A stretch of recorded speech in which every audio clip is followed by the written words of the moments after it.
Hey everyone, I hope everybody's good. I'm here with an energy update, a very exciting one, by the way. More focused on universal energy, therefore, what's going on the planet, and a bit less on the twin flames. But that's all good because universal energies apply to twin flames anyhow. Thank you for being here. Welcome if you're new, and thank you if you are a returning listener. I appreciate everyone listening and every comments. I really do, seriously. It warms my heart when we get to connect to one another. So, March, we've been through a major full moon at the beginning of the month, and there's another one at the end of the month. And the second one, since we're going to have two in the same month, the second one is called the blue moon. It's going to be a bit less intense than the first one, and you still might not be over that first one that we had at the beginning, like a bit more than a week ago. In between those two, we're going to have a new moon on St. Patrick's Day, March 17th. It's going to be more calm. This one is going to bring new energy, and then another push to release old stuff at the end of the month. It's pretty intense. Pretty is not the correct word. It's very intense these days. You might be feeling this. You might notice it. You might see it in people around you, or your turn will come. Do not worry if you're not feeling this already. I said it in my last video. That full moon we had was cutthroat. There is no more time to do nothing. There is no more time to be misaligned. For those who resist, that time is over. Those who resist unfortunately will have to go through many ordeals and what we see as problems. But if you see it the other way around, it's an opportunity to grow and to change and to heal. A problem is always a blessing in disguise, right? So they're going to be forced and pushed onto their spiritual path.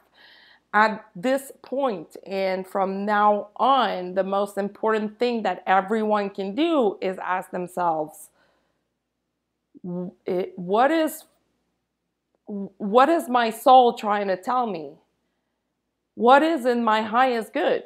Because what is in my highest good is in your highest good, because we are all one. So if we all make a teeny tiny effort to be aligned, and in our heart we're helping everyone around, and always remember, is this good for my spiritual life? Is this good for my spiritual practice? Or am I being too much in my mind and in my head and in my ego? Sorry, there's no H in ego. I'm sorry.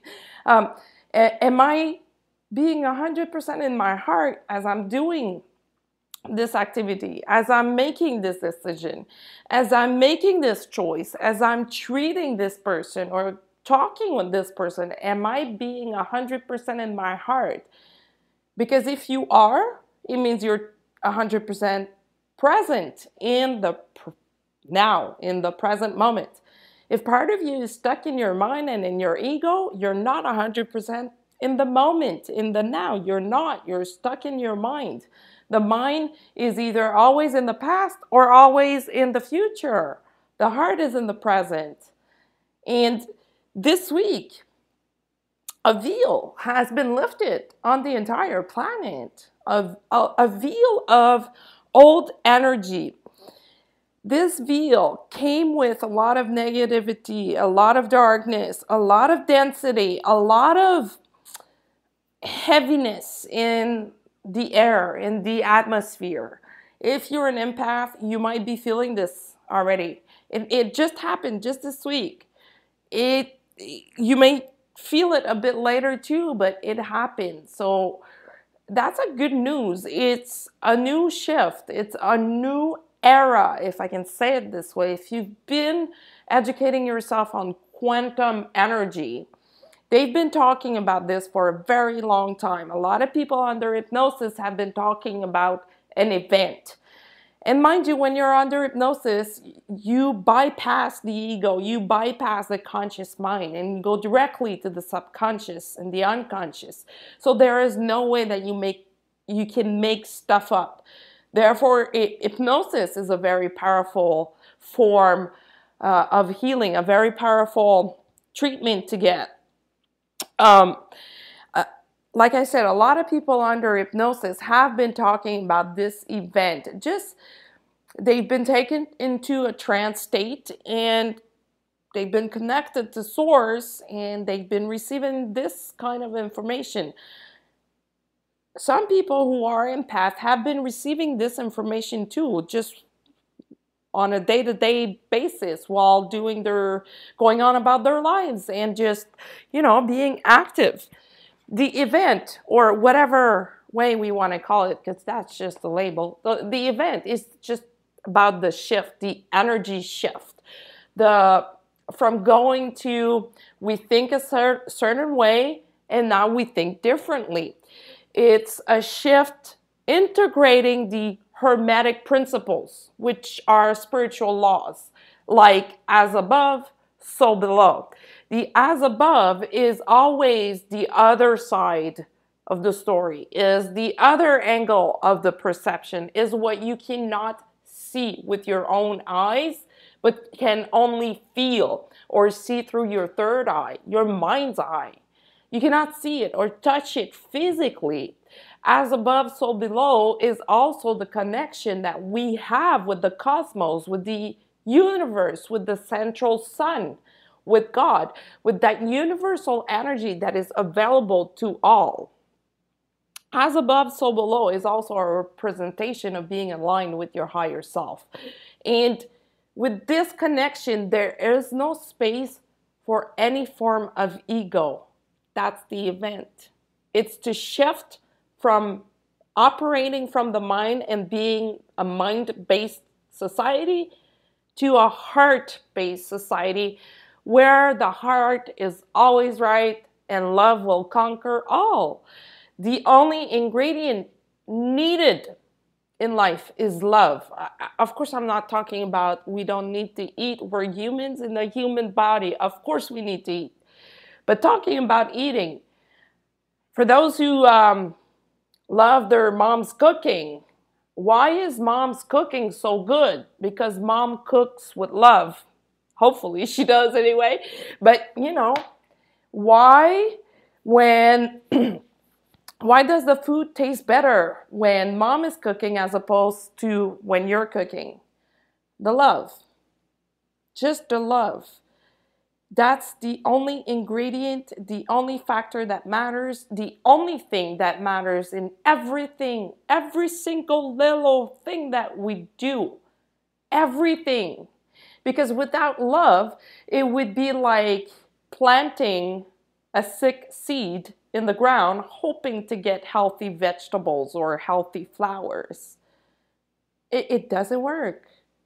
It doesn't work. So if there's this teeny tiny part of ego in a thing, well, then your manifestations won't be as good, won't be as powerful, or won't hold, won't stay, won't be grounded or integrated into earth. So this shift and this event, that's what it's all about. And it's here already. It's here. So here and there, one by one, people will start expanding on that level. If you're watching videos and listening to videos, you already started. It's just you're going to feel that it's going to move forward faster. You're going to feel something speeding up somehow if you're not already feeling it. That's where we're going towards. Everyone will start just seeing things differently, talking differently, looking differently. And again, spontaneous spiritual awakening. You might be seeing it already. You might be seeing people around you being faced with a lot of problems and ordeals. Those people are probably resisting what's happening. Or other people feeling those spiritual ascension symptoms for the first time in their lives, thinking that they're sick, seeking medical advice, and we all know it's not going to work. they're not going to get an answer on that path. So therefore, they're going to come to you for advice, because if you're watching videos on YouTube, you've probably been interested by this for a little while, or quite a while, depending on where you are, and you're going to be called to help. You're going to be called in service, and that's what the shift and the event is about too, is service, being a service, helping people, always being at your best. And not physically. I'm not talking about looking your best. We don't care how you look. Just always putting your best foot forward. Even if you're tired, even if you did not sleep well last night, it shouldn't keep you from putting your best foot forward and being in your heart. Never. I know sometimes it's hard, especially if young babies are involved or other things. Life can be very stressful. I do understand that, trust me. But it's always about putting your best foot forward, being your best self, being your best version, being your expanded version. That's what your higher self is always trying to tell you, always trying to show you the path to be your best version, your best self, and to let go all that stuff that doesn't need to follow you around at all times. People do pick up on that. Notice how animals are. They'll be attracted to someone with good high vibrations. They won't be attracted to someone who's in a shitty mood. Perhaps they will try to heal that person. But from the get-go, they will be attracted to someone who's opened and in their heart. So we do feel it. You don't need to be an empath to feel this, because everybody somewhere, somehow is an empath. It's only about opening up those channels and activating those channels to be able to feel more. The more awakened you get, the more sensitive you get, and the more you feel. Clearly, I am clearing my throat chakra. Just this week, I was talking with someone, a physical healer, and we had the most interesting conversation about energies. We were talking about energy, and he was telling me, I don't know what the difference is between Reiki and someone who practices, or someone who is a shaman. What's the difference energy-wise?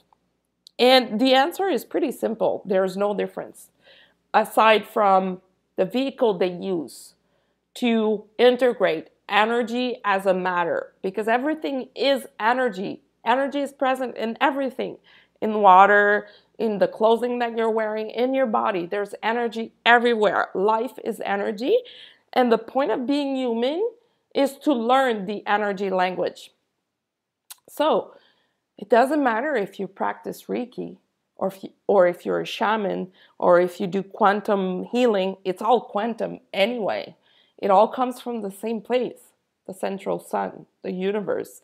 And it's all about that unconditional love. That's what energy is unconditional love. And it's about using that energy and being able to direct it where you want it to go, to help someone out, to heal someone out, to clear someone's energy and remove the dirt from their energy body. That's what energy is. So any method is good. There's no one better than the other. They're just different. So if you're called to do energy work, go towards the one that you resonate with.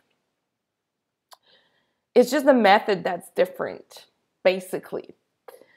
Some people will also use angelic healing, for those who are able to connect with entities and angels and archangels. That's very possible, and it's a different kind of healing, but it all comes down to the same thing.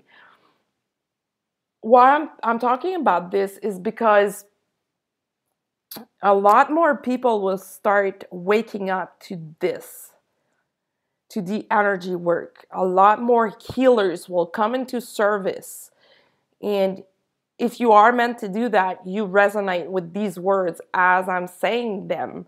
A lot more healers will be called into service, because more people will need energy work.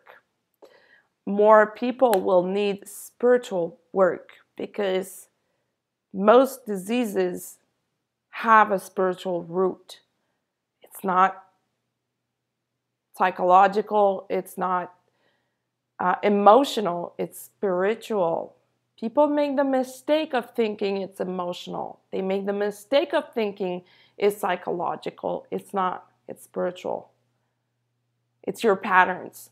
It's your dharma that you carry with you, or it's karma that you have to solve with other people. It's the way you connect to the universe and the cosmos that makes you repeat those patterns.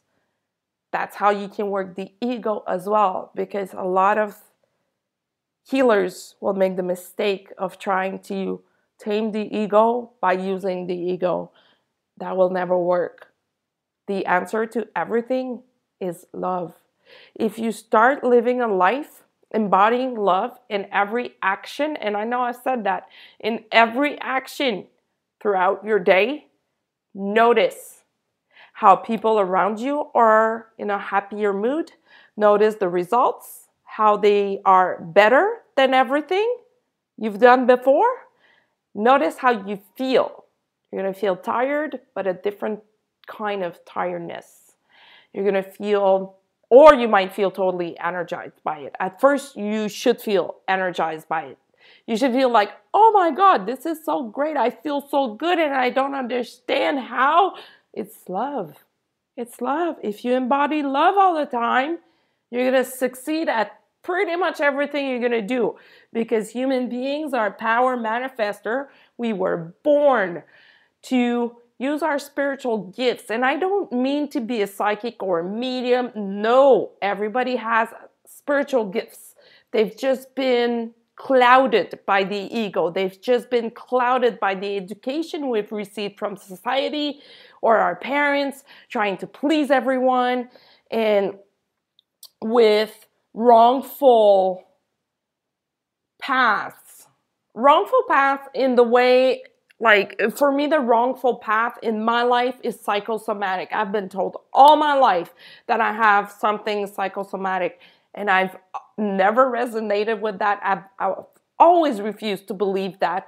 And that's how I ended up understanding that I was on a spiritual path and that I had things to understand, initiations to go through, lessons to learn, karma to balance, dharma to balance and to heal.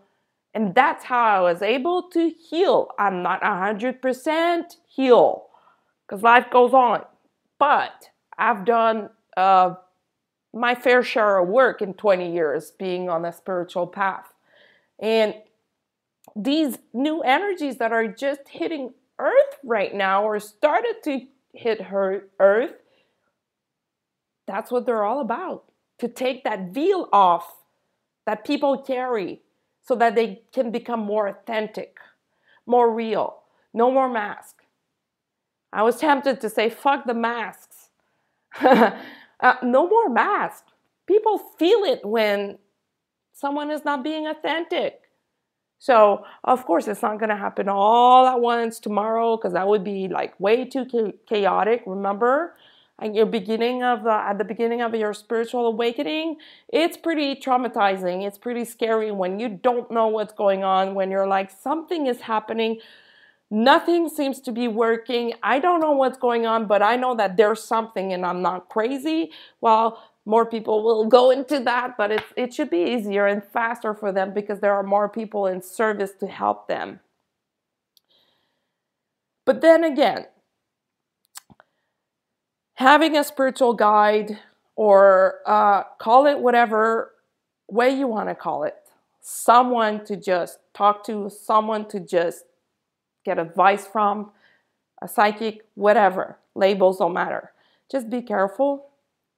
As always, just like I've been putting up warnings about people on YouTube or readings against spiritual people, a lot of them have very good knowledge and A lot of them have knowledge that makes no sense, or they have a mix of both. And that can happen because you might have noticed that before.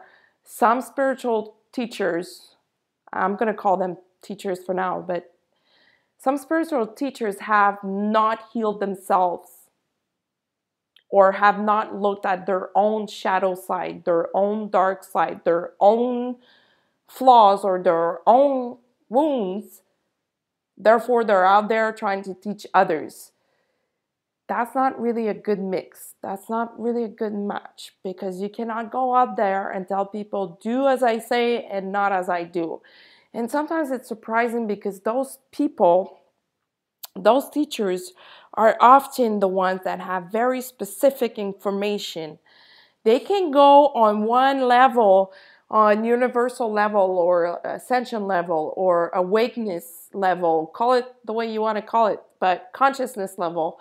They can go really high, but still part of themselves is stuck at a lower level. Therefore, I'm sorry, I have a hard time speaking. Therefore, they are embodying duality, which makes no sense. The whole point is to get rid of duality, as above, so below. Hermetic principles. So if you want to learn more about the Hermetic principles, that's what it's about. That's where humanity is heading and going towards. And that's what we need to embody and put in motion, in action, as much as you can throughout a day, a week, a month, through your connections, through your interactions with others. And if you start doing that, and if you start studying each of those principles and understand what they mean in life, in reality, in 3D existence, you will be able to take some major leaps forward, like quantum leaps forward.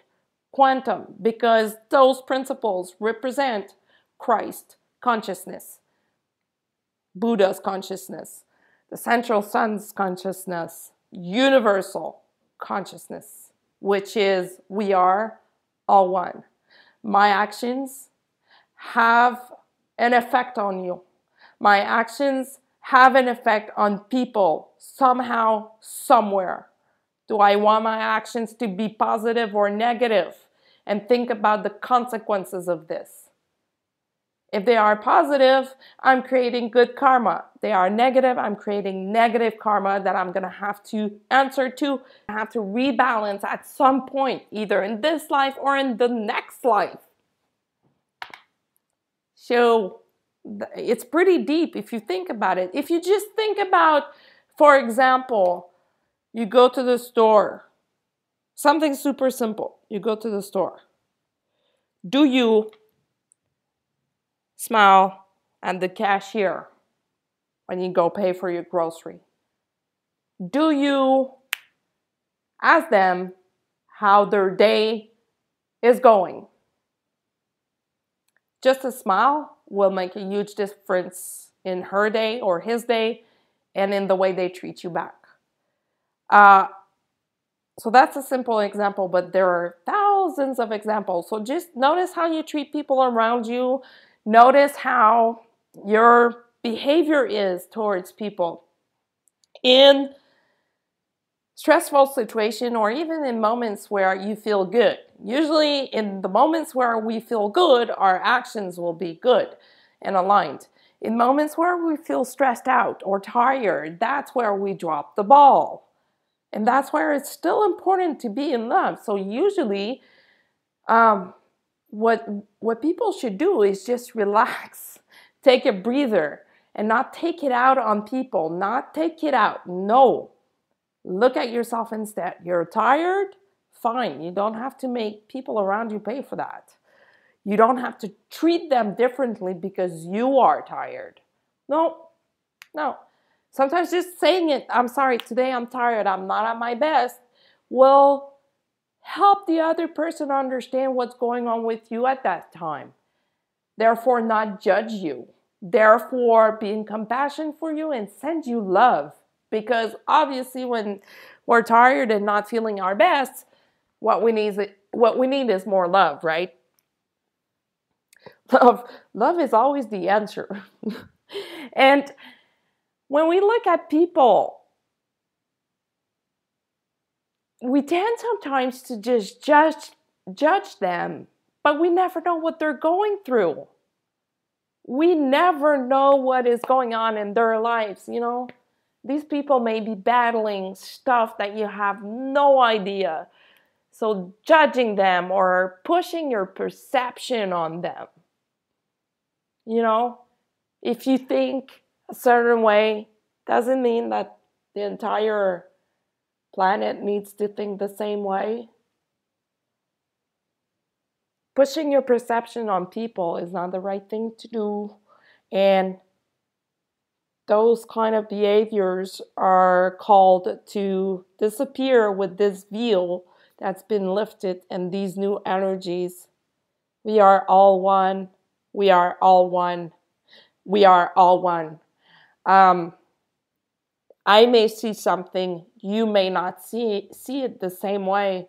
The only thing to do is try to find an agreement, a mutual ground, meet halfway, because nobody's right, nobody's wrong, because there's three truths in life: yours, mine, and the real.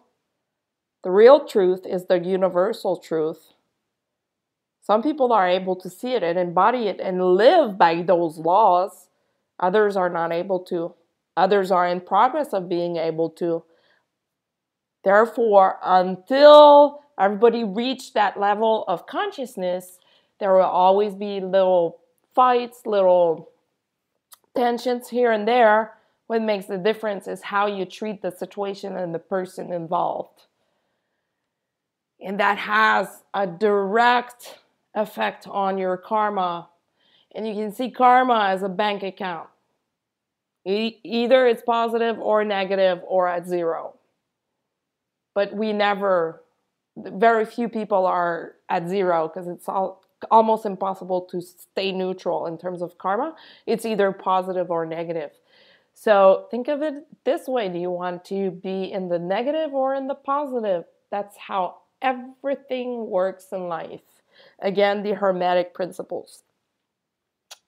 About the spiritual teachers, if I go back to that, so some of them, they have very specific information because part of themselves are able to tap into that kind of consciousness and energy, but other parts of themselves are still in a very lower density.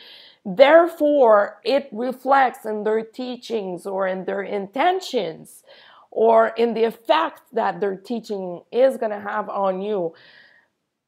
Just be careful with that, because again, I've been seeing an explosions of new YouTube channels, and just be careful with what you watch, especially if you watch readings. I've said that many times before, and I'm going to say it again. If you watch readings, just be careful. Maybe one part of the reading was meant for you. Maybe you were guided to listen to a reading and you get an answer that you were searching for. That's being guided towards something, that's fine. But if you start watching every video that comes out there, you may end up being more mixed up about things than understanding things. You may resonate with a teacher more than another, and that's absolutely fine. When you stop resonating, move on. Find a new teacher, a new master, someone new to inspire you. And it's a good news if you need to find someone else. It means that you graduated and you're ready to move on to the next level. So just before I finish, if we go back to the month of March, I did talk about the second full moon at the end of the month and the new moon. So just be prepared, be ready to see people changing drastically and very quickly. And be prepared to be called in service, because we are at that time now that more healers are going to be called in service. And healers, when I use that term, I don't necessarily mean energy healers. You can be a healer just by being in your heart. So just by embodying the light and by embodying the love. More people are going to be called into those positions to help other people who are at the beginning of their ascension and their spiritual path. And always try to stay aligned with your own path by asking the question, is this good? Is this for my highest good? If the answer is yes, it means that, it's good for everyone else around. So March will be like very, I'm tempted to say bipolar, because it's going to be high and lows, high and lows, high and lows, on and off, on and off, on and off, until you can balance this shift out. And then it's going to keep going towards April, May, June, but it's going to be very different. Each month is going to bring a new element in the mix, a new element for us to master. And when I say in the mix I'm talking about Earth, a new element on Earth for us to keep our expansion into the light and the consciousness of we are one and oneness. That's it. That's it. So enjoy your month of March. Enjoy this energy ride. And until next time, if you would like to book a reading with me, you can do so on my Facebook page at Indigo Girls Readings, or using my email at indigogirl555@gmail.com. Thank you so much for being here. I hope everyone has a wonderful weekend. Thanks.